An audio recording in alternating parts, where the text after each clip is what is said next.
Soldiers, don't give yourselves to brutes. Men who despise you, enslave you, who regiment your lives, tell you what to do, what to think, and what to feel, who drill you, diet you, treat you like cattle, use you as cannon fodder. Don't give yourselves to these unnatural men with machine minds and machine hearts. You are not machines. You are not cattle. You are men.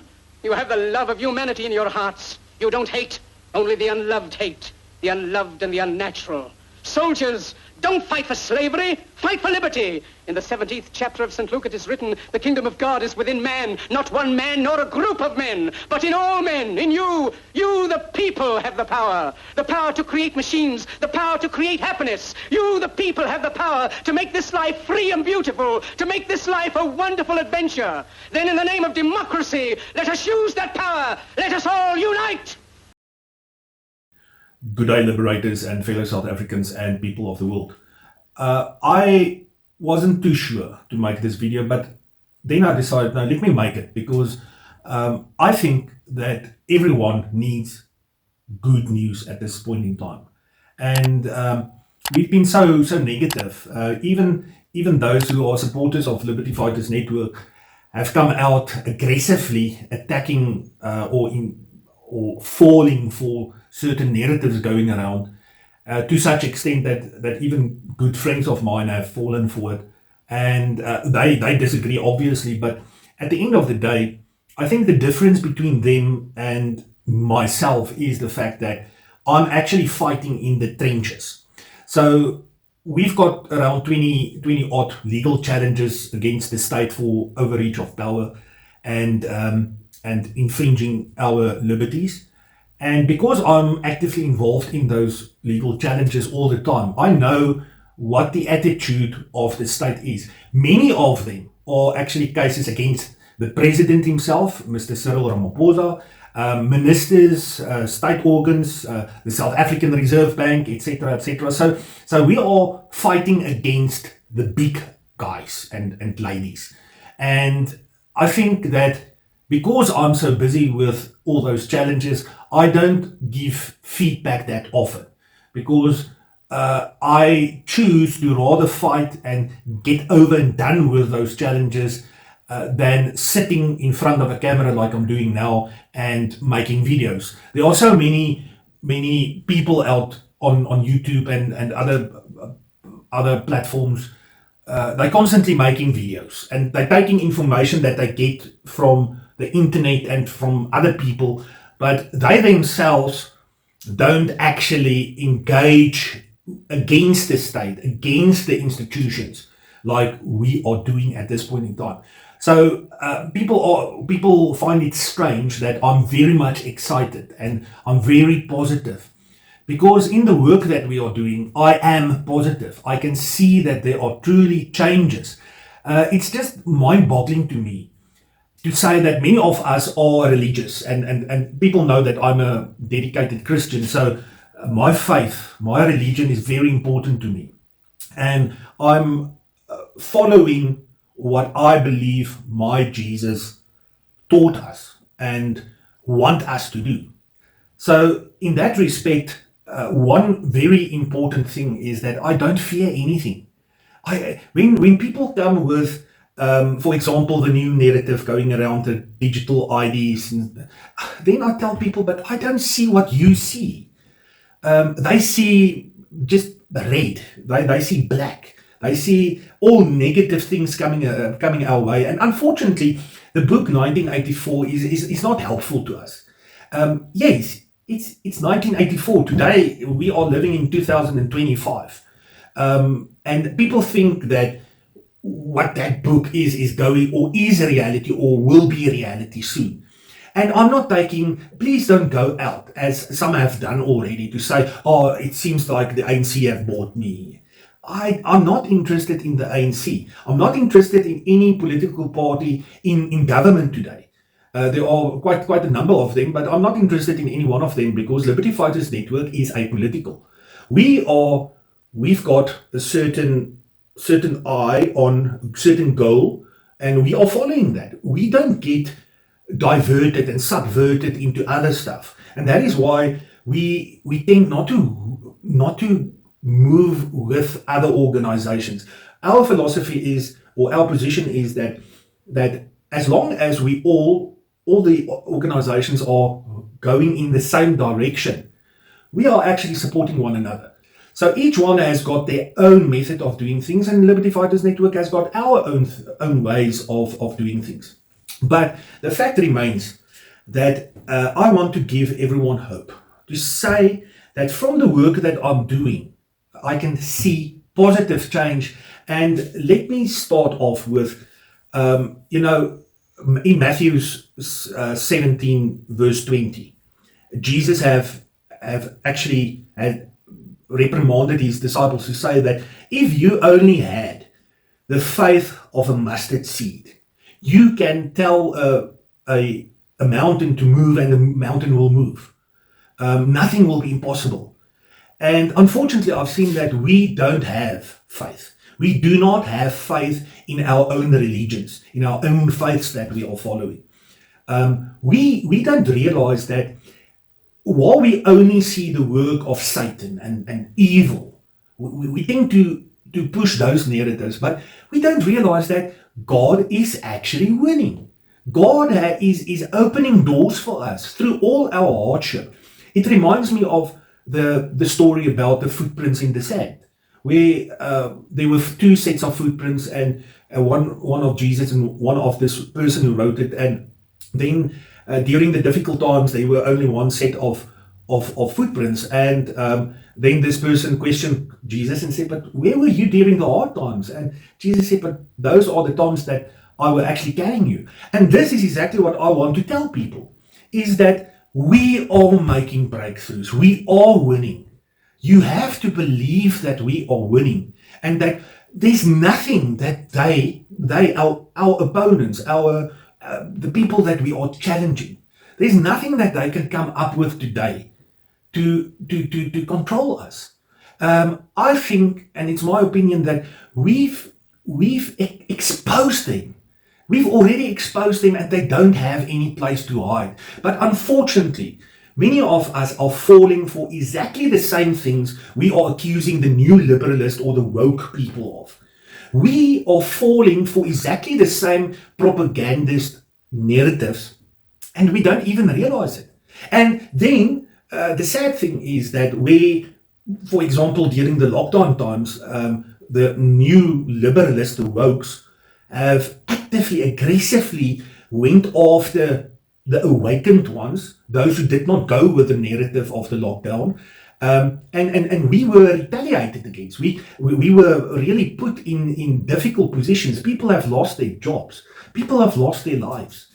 And now many of us are doing exactly the same as what the new liberalists did those times. So I'm just saying that, you know what, I think we have to rely on our faith. What better thing? We've had a very, very important breakthrough and victory the past couple of months. And that is to have stopped the implementation of the WHO health regulations, international health regulations, into South Africa. We were extremely worried that the government would suddenly implement the new 2024 international health regulations into our law and become mandatory, and then suddenly when there's a fear of some pandemic again, then we would fall under the lockdown concept of the WHO. So there were many people fighting against it, and we've lodged an application against the president. Why the president? Because the International Health Regulations Act still says that the president can enact regulations to implement the World Health Organization international health regulations. It later on, during the late 80s, were transferred to the Minister of Health and Social Development. However, there's no minister with that portfolio. So we've taken the Minister of Health and the Minister of International Relations together with the Speaker of the National Assembly and the Chairperson of the National Council of Provinces to court to prevent them from immediately implementing the international health regulations. And what is great is that, and which I regard as a miracle, is that all of them came back to agree to the order we wanted, which include that they are barred to implement anything of the international health regulations without proper public consultation processes. They've agreed to that. That is what we were worried of, that they would just simply come in and implement it. And they've also agreed to change the International Health Regulations Act, and that the court must give them 3 years, 36 months to go through that legislative process with proper consultation, where the current act would have just allowed the president or the minister of health to just quickly come in and implement it, and we didn't have anything to say. That's such a positive thing, and people don't realize that we are busy making breakthroughs. Legislation like the Expropriation Act, the Ballot Act, when you really go and read them and understand and compare them to current legislation or previous legislation, one would see that it's actually protecting our rights more than it did before. Unfortunately, because of the backlash from organizations like AfriForum and the Willem Petzer and whoever, the new Expropriation Act has not been implemented yet. We're still on the current Expropriation Act, and that act is a terror. Why the government have not, if they were really so evil as we want them to be, why they haven't used the current Expropriation Act to expropriate land from white people left, right and center over the past 31 years, an act that was coming from the old segregation years, where land was easily expropriated under that act, and they could have continued with it now, but they did not. The new one is making giving more options to protect your ownership rights. It's the one article that is inflated to say no compensation, but people don't go and read that article. They don't see how and under which circumstances that might happen. And then the Ballot Bill. The Ballot Act have introduced the very articles now that we are now using against the Minister of Basic Education not to implement mandatory vaccination of pupils in public schools. If that act did not say that only an ID document basically, or even just that the child must just arrive, but there's no other mandatory documents needed. If that act, the Ballot Act, have introduced that, we could never have just gone out and say, but this is a new document that needs to be implemented, but the Act itself says, and those are on the regulations, and the Act itself says that it does not have to. I see that. I see hope. I see breakthroughs. But many of you still go out and just see red lights. Just go on with fear-mongering. And anyone who comes out to say, but don't have faith. We are then targeted and we are retaliated against. So the message I'm leaving with you today is, now that we're going into the festive season, and I don't want to go into whether we should or should not celebrate Christmas. I still think that it's a family period. It's the end of the year. Take time to spend time with your family. Make them feel special. Because we in this rat race, every day in the week we have to go to work, and at the end at night time when we return, we're not interested in actually communicating with our families. Use this time to spend time with our families. Use this time to rejuvenate your faith. Realize that a small mustard seed, when it grows into a massive tree. And that is how our faith should be. I want you to go back and find your faith. I want you to have hope. I want you to put your family first and realize that it doesn't matter what new legislation the government throws at us and new measures, we will overcome it. We've seen it now. I've seen it, and I see it as a miracle that how can you ever realize that, or thought that the government would come out and agree to a court order that we want? People have already said, oh, but there's something sinister about it. Why would so? Maybe God made it happen. Maybe our prayers have been heard. Maybe our faith has persuaded them to actually commit to this as well. I pray that every one of you have peace and a blessed festive season and a prosperous new year with extra faith and more hope. That is my prayer for each and every one of you. God bless. Until the next time. Liberty Fighters Network. Liberty Fighters Network.